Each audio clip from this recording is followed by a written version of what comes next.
बाबा उमाकांत जी ने समझाया मृत्यु लोक की उत्पत्ति, रचना, विधान और उससे छुटकारे का उपाय। जब में कर्मों का पाप पुण्य का विधान बना, शब्द की डोर छूट गई और जीवात्मा यहाँ फंस गई।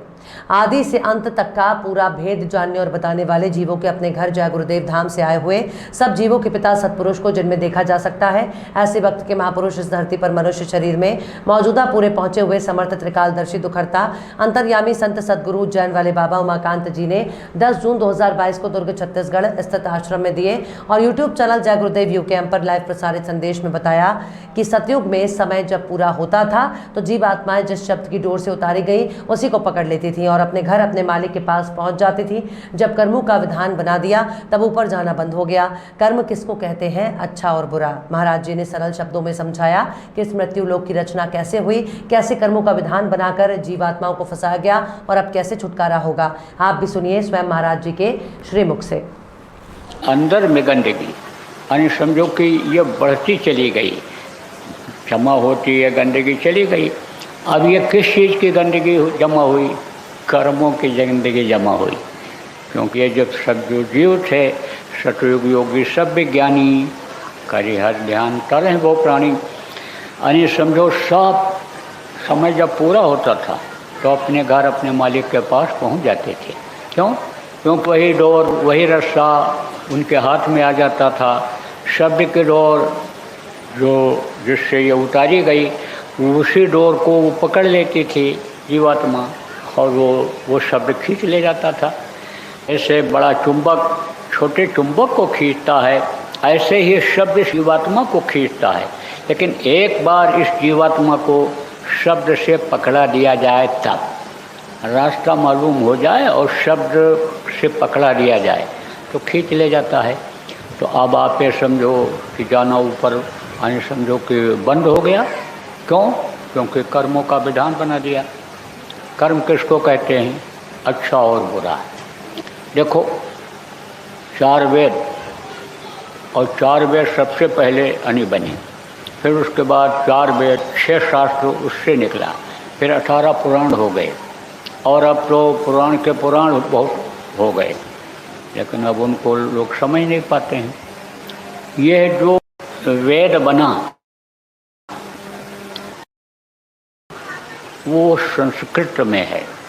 पहले संस्कृत थी, यह भाषा थी नहीं हिंदी या अन्य भाषाएं पर हैं। इस समय दुनिया में कोई भी भाषा ये नहीं थी, केवल संस्कृत भाषा थी।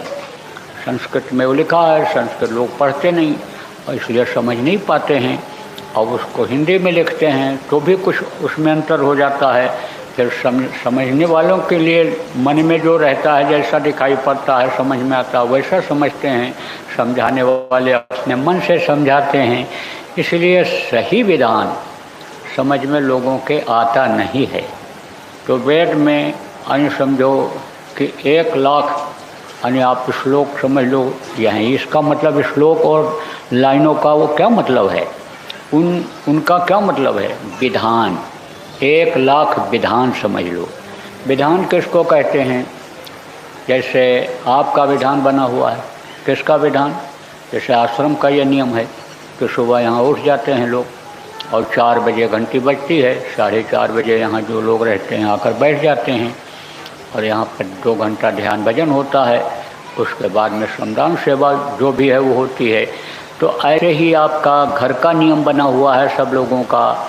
मान लो सब नौकरी वाले हैं तो सब जल्दी उठते हैं, जल्दी से नौकरी वाली जो महिलाएं हैं भोजन बनाती हैं बच्चे के लिए, सबके लिए भोजन बनाती हैं और फिर बच्चों को खिला करके भेजती हैं। जैसे ये नियम बना हुआ है आपके समाज का, जाति का, बिरादरी का, देश का, ऐसे ही पूरे मृत्युलोक का ये एक विधान बना हुआ है, एक नियम बना हुआ है।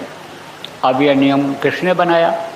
जिसने ये दुनिया बनाया, संसार बनाया, जिसने ये सूरज बनाए, जिसने ये चांद बनाए, जिसने बनाए, जिसने ये जल बनाया, धरती बनाया, जिसने अन्य समझो विधान उसी ने बनाया। यह बनाने के लिए तो मसाला उनके पास था और जो उनको मिला उन्होंने अपने तरीके से यानी इसको तो बनवा दिया। लेकिन विधान बनाने का ईश्वर, जिनको निरंजन भगवान कहा गया, मुसलमानों ने खुदा कहा, ईसा मसीह ने गॉड कहा, यानी उनके पास बनाने का, यानी समझो कि वो बनाने में सक्षम नहीं थे, यानी बना नहीं सकते थे, इतनी ताकत नहीं थी नियम बनाने की। तो ऊपर के जो ब्रह्म हैं, जहाँ से कृष्ण को भेजा गया था द्वापर में, जब अत्याचार, पापाचार, दुराचार बहुत बढ़ा था, तो धर्म की स्थापना के लिए उनको भेजा गया था। वो शक्ति उतारी गई थी। माँ के पेट में ही शक्तियाँ यानी बनती हैं, पलती हैं, और बाहर जब आती हैं तो मौजूदा गुरु के पास जा कर के उनसे सीख करके और शक्ति को वो अपने अंदर ग्रहण करती हैं। धीरे धीरे वो शक्ति को देता जाता है।